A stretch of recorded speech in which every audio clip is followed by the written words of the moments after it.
It's 6 p.m. Eastern. It's time for the wrap.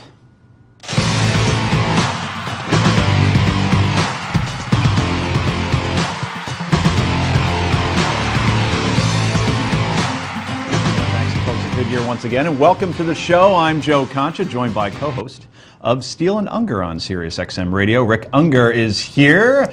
Philly powerhouse attorney Heather Hansen joins us, looking quite springy as well. Feeling springy. Yes, and making his second appearance to the show, Forbes.com contributor Bill Tucker joins us. Thank you, Bill. Let's get right to the Daily Download.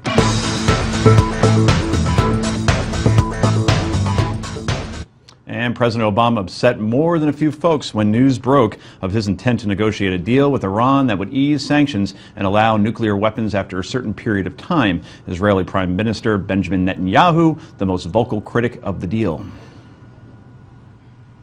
This deal has two major concessions.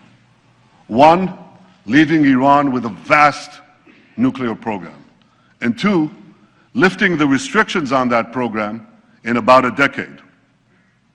That's why this deal is so bad. It doesn't block Iran's path to the bomb. It paves Iran's path to the bomb.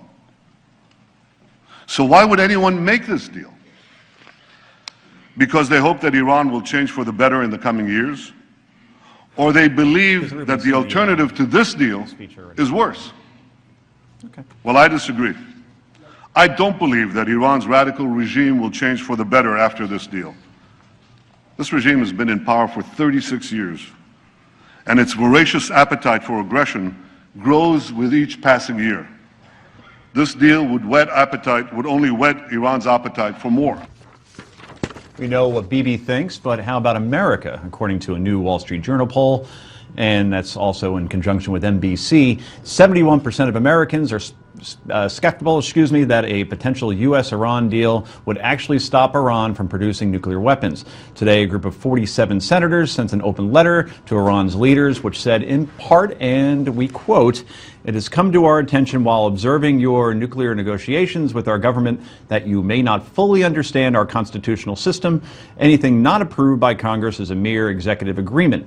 The next president could revoke such an executive agreement with the stroke of a pen, and future Congresses could modify the terms of the agreement at any time." Rick, Senator Tom Cotton and others fired a shot across the bow today. Your thoughts? This doesn't even come close to constituting a shot across the bow. This is outrageous. I have to tell you, I don't even want to go into the fact that they were Republicans, because this is not a red-blue issue.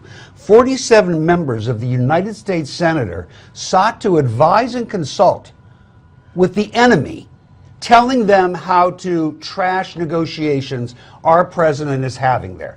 It has never been done before, and I mean never been done before, that the United States Congress has tried to intercede in such a way by advising the enemy on how to negotiate with our president. It was stunning. It is something that this country is going to reject, even if they hate the deal the president is. And by the way, I may very well end up hating the deal. And the odd part about it is, what they're angry about is that the president is not treating this as a treaty, therefore subjecting it to the Senate for approval. I agree with them.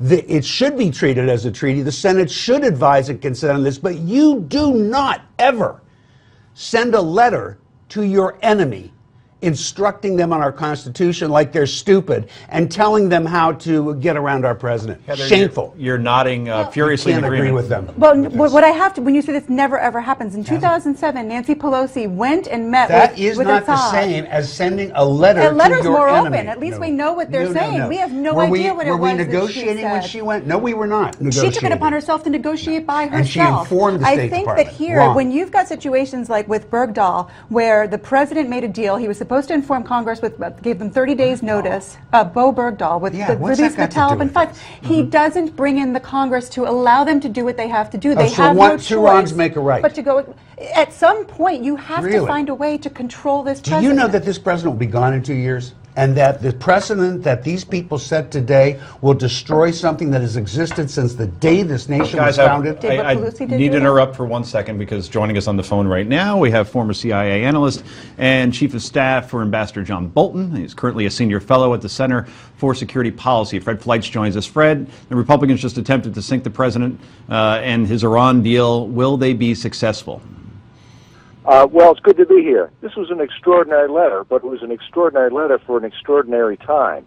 President Obama is negotiating a deal with Iran that could lead to war. It could cause a war in the Middle East because Israel may attack Iran. Regional states may acquire nuclear weapons. This was an appropriate action given an incredibly incompetent set of negotiations by this administration.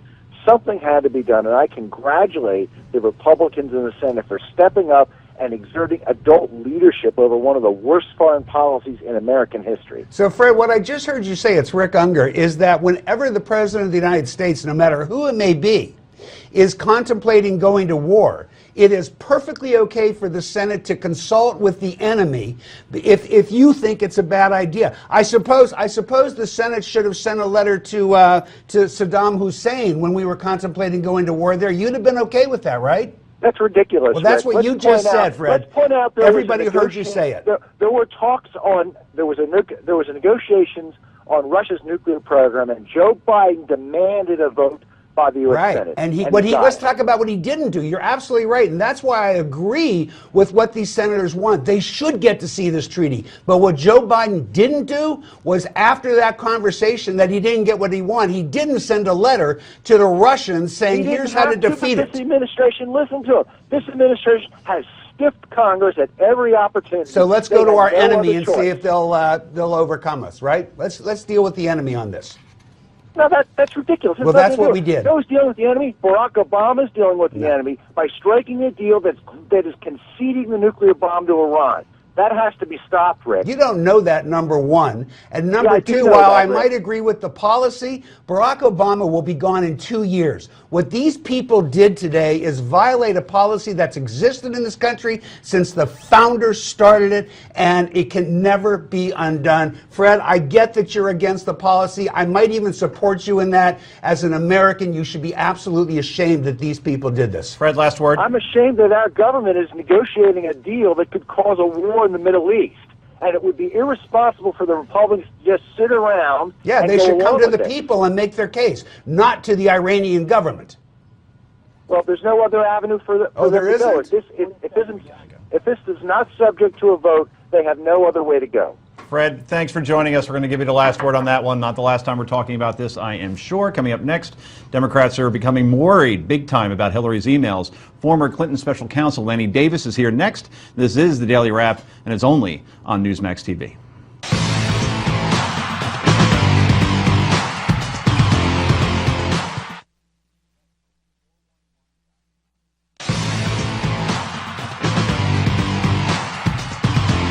Mark, let me begin with you. I think we've seen a version, and John Carl hinted at a version of this story about 5 or 6 times over the last 20 years. Generally, at the beginning, the Clintons underreact. They hunker down. Their critics and the media overreact. Is it different this time? Will it make any difference? I said a few weeks ago on this show that I thought she was easily the most likely president of the United States. I now think not only is she, because of this as a symptom and a cause, I now think she's not only not easily the most likely, I don't think she's any more the most likely.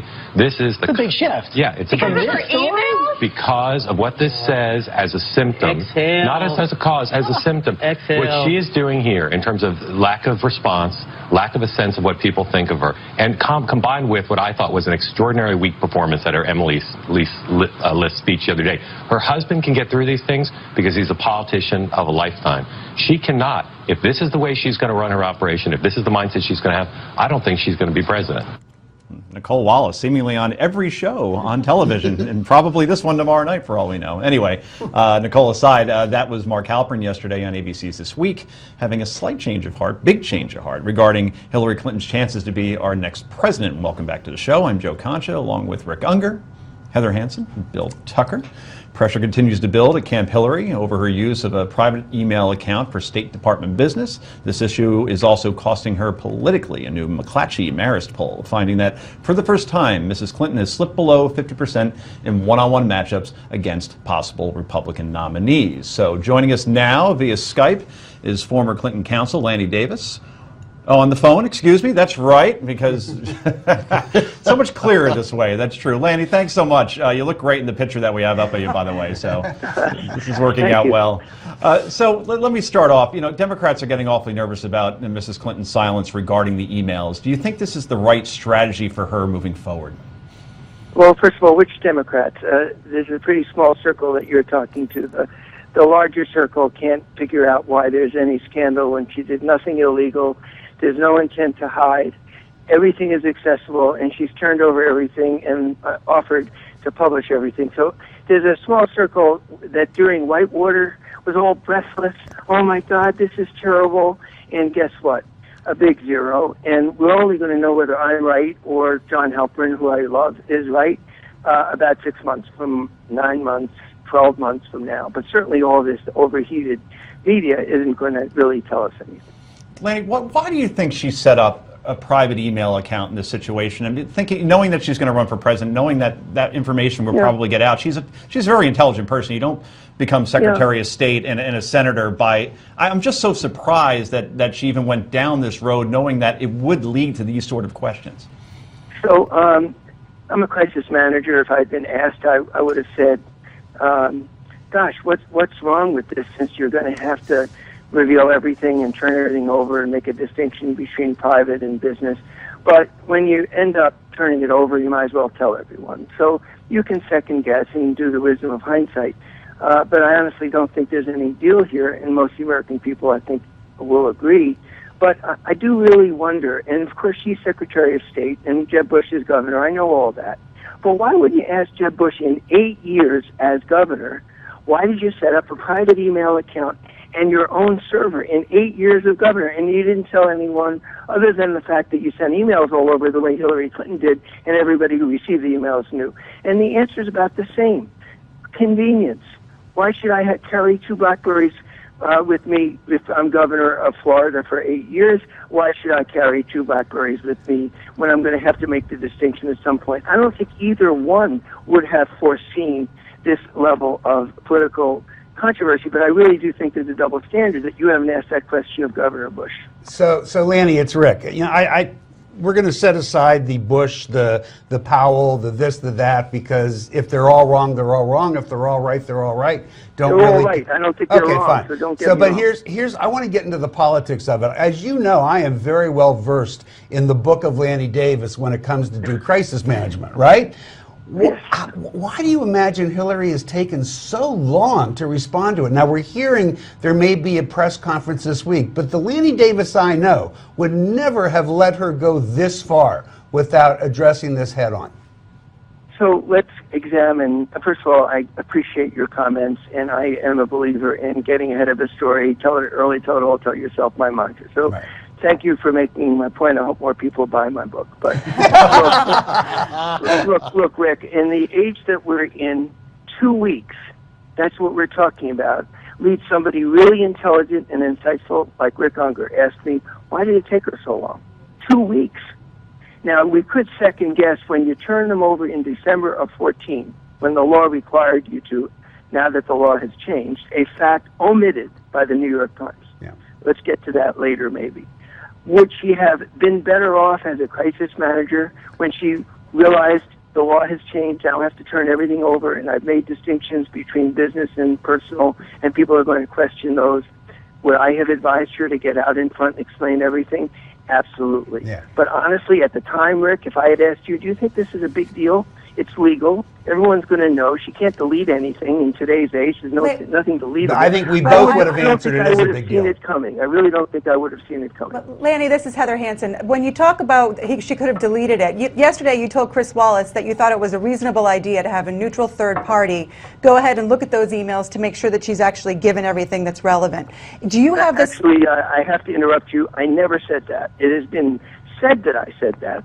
But I said that if the State Department asks to see more, and the State Department is a reasonable third party as far as I'm concerned, then of course she's going to have to cooperate. If she gets a subpoena, right? So she's going to. But I didn't recommend that she bring in a neutral third party to do that. I think that's been a distortion of what I said. But you definitely said that it was a reasonable idea. You did then add the qualifiers if the State Department asks her if she receives a subpoena. Thank you. Do you also? Well, you didn't say my qualifier in your question, so I had to add that. That is true. If the State Department asks, it's reasonable that if they want to see whether she inadvertently left some business behind, that she would allow that. She has to allow Sir, that. do you also agree that it was a reasonable idea that they could actually be allowed to look at the server as opposed to just the 55,000 pages of emails that she turned over? If that's what the State Department asked for, to verify that she didn't leave anything that was official business, so she's complying with the law, sure. And I hope you will say the same thing to Jeb Bush about 250,000 released, 2,750,000 not released, yet he takes a press announcement about transparency, and where is the same standard? I think Jeb Bush did nothing wrong. I think Hillary Clinton did nothing wrong. At least I have a single standard. I haven't heard you ask any of these questions of Jeb Bush. Hey, Lanny, we'll have to end it there. We thank you for joining us via phone. Maybe come to the studio soon. We'd love to have you on, and go buy Lanny's book, obviously. So. There's many books. Many books, yes. Coming up next, which news network do you trust? This is The Daily Wrap, and it's only on Newsmax TV.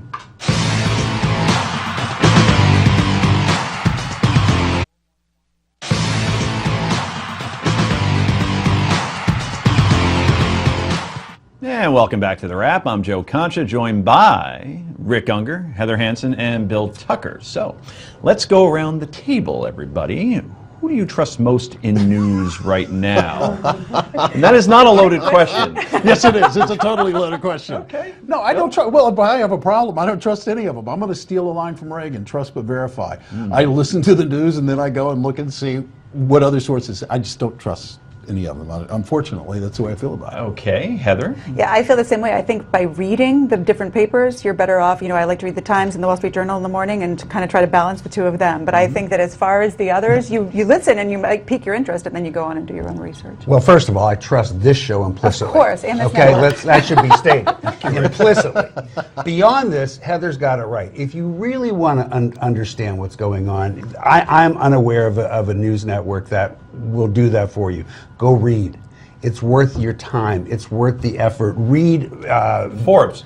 Read Forbes for sure. Yeah. I mean, you cover two of us in that. Right. But you know what? Read from both sides. If you think that the periodicals or the online sites you're reading are biased, then read both sides. Even if you agree with one of them, read the other one and then seek out objective reporting. So I'm going to speak to all your points right there with one neat little stat. I'm going to become the pundit here real quick. It's going to get you a raise? I'll have to talk to some powerful people. No. Look, after Watergate, 74% of Americans trusted the media. Wow, that's a high number. That number has dropped 35 points. It's now 39%. That is one hell of a drop. Now, because after Watergate, obviously the press did its job in speaking truth to power, and it brought down Nixon, and now it's become so polarized and so opinionated that no one can differentiate what's fact anymore with what somebody's opinion is and who's pushing a narrative because that's what their station is telling them to do. So I love about this show. Now, this is the part that's going to get me a raise. We truly are a nice balanced panel giving different viewpoints, right? And we do respect the facts. You know, we may disagree on opinion or how we view an issue, but I promise you, if I hear a fact being misquoted, I'm going to cry foul. You're going to do the same, and I know that you two will too. Yeah. So we may disagree on solutions or this or that, but facts are something you should never disagree on. Right, absolutely. So let's get to the poll, shall we? A new national Quinnipiac University poll has determined that the most trusted news source on TV is Fox. Yes, that's right. 286,000 registered voters nationwide were polled for this. 29%, nearly 3 in 10, saying Fox is the most trusted network, followed by CNN, 22%. NBC and CBS, the big networks, only 10% each. 8% for ABC. That's telling, and I'll tell you why in a moment. And 7% for MSNBC. Newsmax coming in at, we didn't have enough room on the screen, at a whopping 79%. All right. Blowing away everybody else. Now, when you break it down by party, no surprise here, Republicans trust Fox News. For the Democrats, however, it's not MSNBC they trust most. Interesting, that honor goes to CNN. Are we surprised by the results? Bill Tucker, you have worked almost at all the networks. Okay then, shocked, not surprised? No, and why would that shock anybody? Everybody's obviously got their own bias and their own opinion, and it's not like it's some kind of secret. The thing that irritates me the most is not that there is a bias, it's that they act like there isn't one. And that aggravates me to no end, because intelligent people are out there watching, and they get it. And they understand it. So no, I'm not shocked. And you know, I want to know, who are the 2% of Republicans that trust MSNBC? I got to meet them. I want their names. You know, the 7 guys who didn't sign the letter. It's Joe Scarborough and Richard Steele. Right. I'll tell you who ought to be on there, and it shows you how parochial we are. Where is the BBC? Most homes, not all, but most homes in America get the BBC, and they probably do a better job of reporting the news than any of them. Yeah, I think the Fox thing is interesting because for so long, people of that mind didn't have a network to go to. And so I think if you asked them if they trusted media, there's statistics to say that their value was way lower because they had nowhere to go. So I think their loyalty is higher, and I think their trust is probably higher because finally they have someone speaking to them and to what they are interested in and to what they believe. So as the media writer, I will tell you why Fox won this pretty easily. It's because of loyalty. And for whatever reason, with that network, people are loyal to watching it. You will go into some people's homes and it's on at 6 o'clock in the morning and they never change the station. And it's because their talent is rarely turned over. In other words, MSNBC, Ronan Farrow, you're gone. Joy Reid, you're gone. Oprahman was there, now he's out. The guy with the glasses is there instead, who looks like Maddow. And Maddow's on at 9. And Sharpton's in there and he could be gone soon. And Ed Schultz is on weekends and then he's back on at 5 o'clock. You don't know who's there. CNN, half the time it's, maybe a documentary is going to come on. Maybe I see Don Lemon, he's everywhere, but he doesn't quite have a show, right? So there's no consistency. Fox, they make one little move, which is moving Megyn Kelly from 1 o'clock to 9 o'clock, and boy, did that work out. So I think with Fox, it's tried and true. It's the same thing every day, not the same news, but the same personalities. No one leaves because they're happy, and then the audience, as a result, likes what they're hearing in terms of, to your point, it's one of the few right of center news organizations. Why are we running these 5-second commercials for MSNBC and CNN that have just passed by on the screen? Where's the Newsmax one? This is Newsmax. He makes a good point. Anyway, coming up next, it's potluck time. This is Daily Wrap, only on Newsmax TV.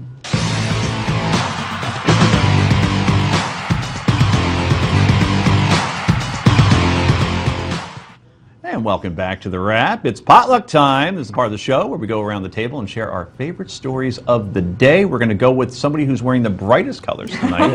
That would have to be me. You look like you're about to be like in a Culture Club video. I no, like it's it. It's very like 80s. a flower about to bloom. What an obscure reference. The collar's like a little pebbles That's right, exactly, Bill. Come on now. And everybody at home is saying, amongst weed. Who's Culture Club? Yeah, Bananarama. I know, Bananarama. yes. Can we get a little background music to drive this across? Little Boy George. Boy George, right there. That'll tell you right there. Transition. So, here we go. My potluck, what I bring besides my flower dress, is this story that was out last week about a woman who goes to UCLA, and she was running to be on the judicial board there, and she was being questioned, and she's Jewish. And she was asked, given the fact that you're Jewish and that you're active in Jewish community, would you be able to be unbiased? And she answered the question. Initially, the vote not to keep her as part of the judicial board was 4-4, and then one of the advisors said, you really can't keep somebody out because they're Jewish, and they came back and said, we'll allow her in, and it was 9-0. The thing that really makes me wonder is why this seems to be okay. Why this type of discrimination is more accepted than other types of discrimination. We saw what happened at the University of Oklahoma, that horrible racist event.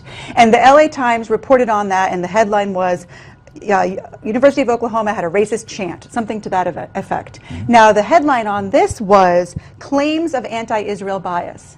And I just don't understand what it is with the media or with universities where one is okay, or at least not definitive, and the other is something that we all should naturally and understandably abhor. I don't understand it either. And the incidences of anti-Semitism on college campuses is on the rise, and nobody seems to want to make note of it. Nobody wants to talk about it. Nobody wants to own up to it. And it's as racist is any racist chant that a fraternity could come up with at the University of Oklahoma. And I don't get it. I just don't get it. In prepping for this, I was reading that at the University of Chicago, they're having similar issues with an anonymous website where people are going on and making all kinds of anti-Semitic remarks. And it seems like there's a real, as there should be, push behind African Americans so that they feel supported in these situations. And you just don't see the same push. And why is it? Is it because Jewish people aren't standing up? They're not protesting? Is it because the media isn't standing up and making a fuss about it? I know that, Rick, you think that it's something that is maybe age-driven. Well, look, it's...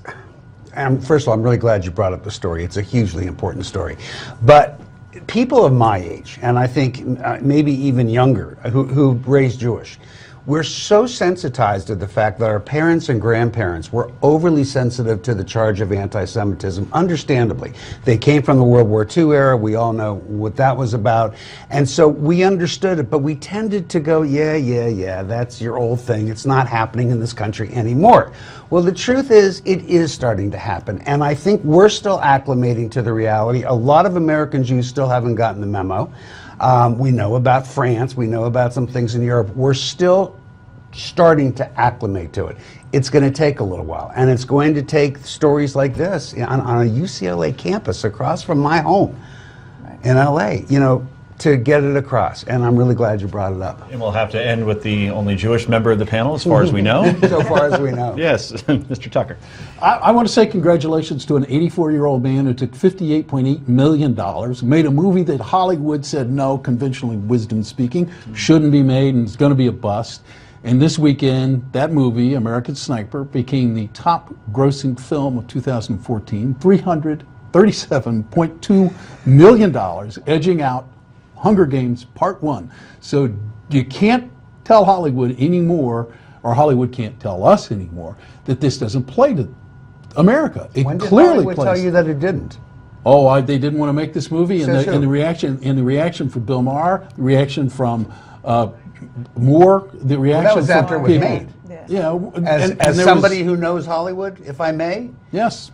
when you bring Clint Eastwood and you bring a package that has Bradley Cooper, everybody wants to make that movie. There was no, I actually remember when the script was out there, there was no mass rejection of this book. I don't think anybody thought it was going to do what it did. Well, that's different than making it. And they were going to release it actually at Christmas, but Clint finished it early, so they released it to a handful of theaters. And to Bill's point, but they released it earlier, by the way, because they thought it was going to fill a good gap. I know the marketing people. They anticipated a success, not this level of success. But Rick, and it didn't have the Oscar but response. It was nominated. But but did it win anything? It didn't. No. Well, it won a few things. It didn't win. I think it was editing. It was just one of these years when every film nominated, 10 films, all won an award. It didn't win Best Picture. Yeah, it didn't win any of the big ones, which sort of is strange given the box office. Right. It won $337.2. Some of the greatest movies ever have been of the military genre. Battle of the Bulge, Top Gun, Few Good Men. I know that wasn't quite a military movie, but and you see anybody in a uniform, it's great. Saving Private Ryan, Hurt Locker. This was a human story, and that's what made it a great movie. Absolutely. Right. And a great book. Yep. And Mr. Eastwood still got his fastball at 84 years old. We take a quick break, but don't worry, we have more political potluck when we come back, including my own. This is the Daily Wrap, only on Newsmax TV.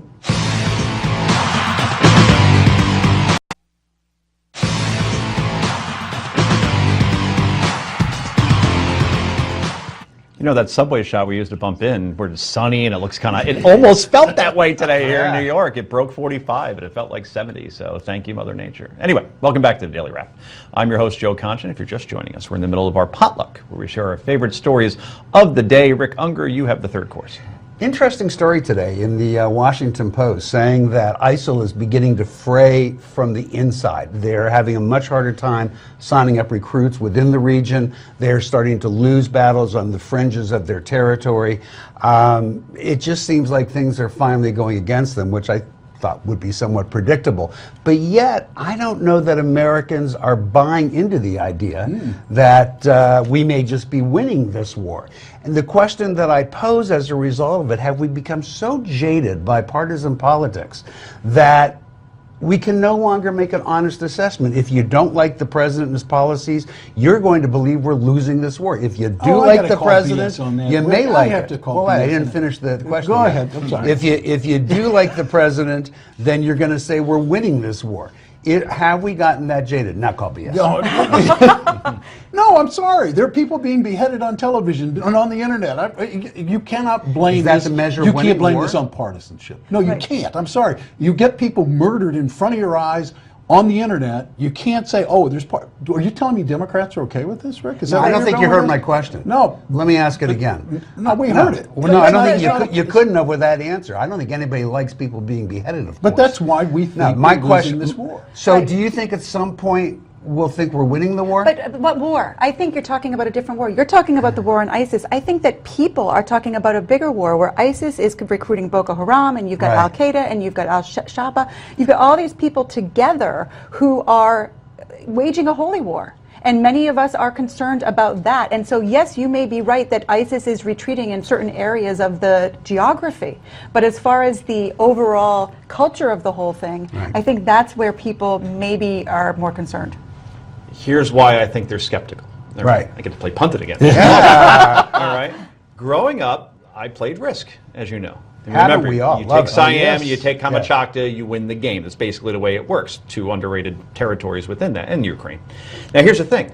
Until a city is taken back, until I hear that Allied forces, or whatever we're calling them over there, have taken Mosul, for instance. Okay, good. That's a good thing. But it just seems like it's it's all static over there. They haven't lost ground. They haven't gained ground. So until I see a major city taken and the ISIS flag taken down, then I could say, there actually was one. But I wouldn't even suggest that one would be enough to make the claim that we're winning major the city. war. Mosul's the 3rd largest city in Iraq. I think Give me what that. Jim said was interesting, and I'd love to follow up on it a little bit. And I do agree with you. I do.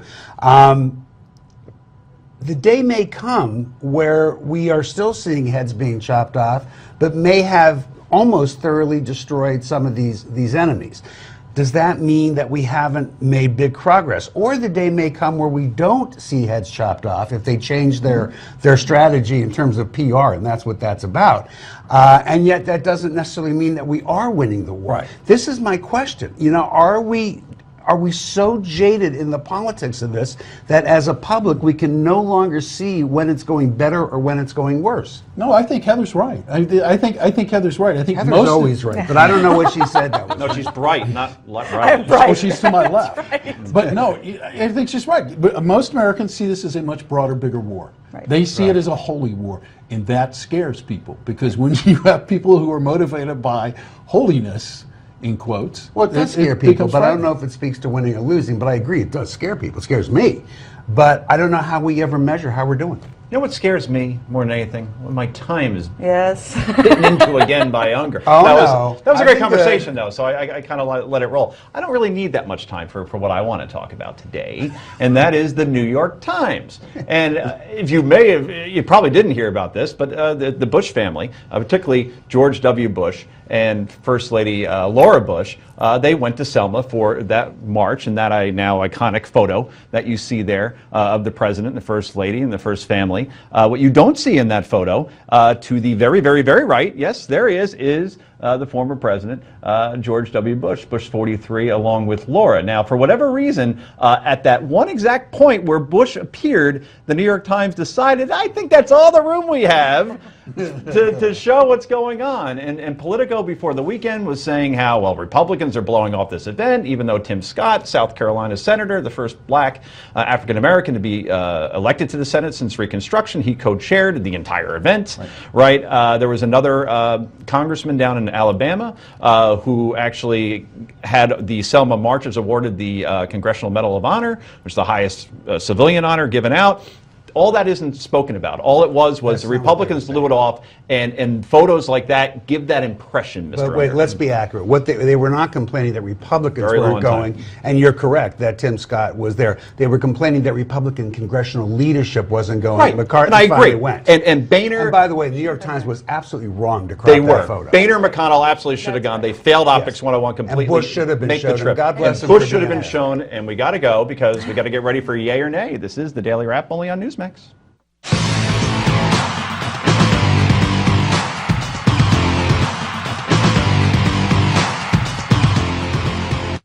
welcome back to the Daily Wrap. It's time for Yay or Nay. From Lois Lerner's missing emails to Hillary Clinton using a personal email address to conduct government business to Sony Pictures' hacked emails. There's been a lot of talk about emails lately, but one senator has nothing to worry about in that department. Do you have a private email address? For me to know all.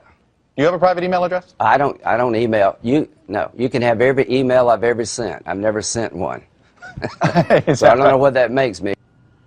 That is remarkable. That South Carolina Senator Lindsey Graham on Meet the Press Sunday telling Chuck Todd, not only, quote, does he have no emails to hide, he has no emails to show because he's never sent one before. The senator already posed the question, what does this say about him? Is he better off, however, since he's been communicating, or should he get with the times? Yay or nay, Bill? The question was, have you ever sent an email? The question was, do staffers send out emails on your behalf? It's impossible for me to believe that in this day and age, that somebody doesn't operate and send emails back and forth. You just can't live that way. Heather? The man has 2 Twitter accounts, so I'm with Bill. If he's not doing it, he's telling 2 Twitter accounts, 2 checkmarked Twitter accounts. Does one say like Lindsey Graham, no, the other one says Lindsey Graham? I just looked at them. They say the same thing, really. You know, Okay. They're not all that different. I would think one would say 69,000 followers, and one has like real 16,000. Right, I was going to say the real Lindsey Graham, TV's Lindsey Graham. No, Yeah, I don't think the country's ever been introduced to the real Lindsey Graham. I think he should saddle up his horse and buggy, ride it on over to the Western Union office, and see if he can't get some lessons on the modern era. Wow, I'm going to shock everybody here, and I am a yay with Lindsey Graham, and I'll tell you why. Email is the biggest waste of time. No, you're constantly writing back and forth. Let me finish. Let me finish. If you pick up a phone, you could save a hell of a lot of time having a conversation with somebody than going back and forth with all the typing. All right? Sometimes it becomes counterproductive. And oh, by the way, it's a toneless medium, meaning 90% of the time it's going to come across as negative. And if you're a man's man like me, you don't do smiley faces. So you know what? I see it as counterproductive. I see it as necessary. I see it as using. You've got to use it, but Lawyers, it's information. A bunch of lawyers who Telephone things in calls writing. go on forever. How are the kids? Emails. Send it. Okay, we'll have to end it on that note then, I suppose. The wait is over. Apple finally has unveiled its Apple Watch. Wow, the titanium sport model will cost you about $349 before tax. If gold is more your style, Apple's 18-karat gold model will cost you about $10,000. So, what do you really get for all the money? Well, most of the watch's features are still under wraps, but you will be able to make voice calls. That's cool. Voice calls, hear that? Ha! Also, check your heart rate, open your garage door, as well as a variety of apps and so on. So the watch has about an 18-hour battery life, or 17 and a half hours longer than my iPhone, and has a variety of stylish band choices for you to choose from. Pre-orders begin not on April 1st, that would be cruel, but April 10th. So, panel, will you be buying the new Apple Watch, yay or nay, Bill? Not yet. I'm a big believer in wearable technology, and I think what's going to happen with this is that the only thing that comes with buying it now is I bought it first. Yeah. It's going in 6 months, Apple's going to go, you know what, we got a bunch of new ideas. We got a new watch for you. But yeah, I do believe in wearable technology. I just won't be buying yet. I'm with you. I always do the updates, but I wait for everybody else to do them first, so you know whether or not they work, and that's what I'll do with this too. If it works and people are happy with it, I'm all in. 3 for 3, and by the way, you will be able to send emails also with your wristwatch. And you guys hit the nail right on the head. Never be the guinea pig and get the first version of anything. You're exactly right. In 6 months, there will be a better version and probably a little bit cheaper. Right. And that's the way to go. So, and besides, I don't wear a watch anyway because I can just get the time on my phone. So, the University of North Florida won its first Atlantic Sun Conference Sunday. That tournament, yes, no doubt, because of freshman band member Stephen Putman's enthusiasm. Folks, let me introduce you to Stephen Putnam, a freshman from Palm Coast, Florida. He's a baritone player in the band. He's also part hype man. And he is turning into a celebrity right before our very eyes.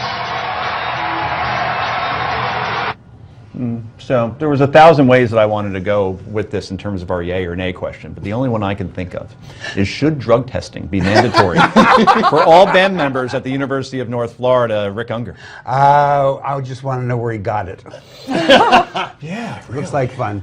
I think those around him probably would want it to be mandatory. They looked afraid and they were backing away slowly, as I would be as well. Interesting. Absolutely not. What, it didn't ruin all the fun? That was great. That was terrific stuff. I think, you know, we were talking 80s before with your dress. I think cocaine's making a comeback. Yeah, see? And Red Bull. Red Bull. You know, that's the only thing I could think of. I am absolutely a yay. Drug testing should begin immediately. In fact, I had no idea there even was a University of North Florida. I mean, there's a Florida Atlantic, there's a Florida State. To our viewers in Northern Never Florida, heard of it. he didn't mean it. I didn't mean it. He didn't mean it. We love you, man. We know you're there. I'll take you as a 16 seed in the tournament, one of my 9 pools that I'll be doing. That's our show for this evening. Panel, thank you very much. Bill, I love your suit, by the way. It doesn't look like mine or anything. That's our show. We'll see you tomorrow night at 6 p.m. Daily Wrap. Joe Concha, bye-bye.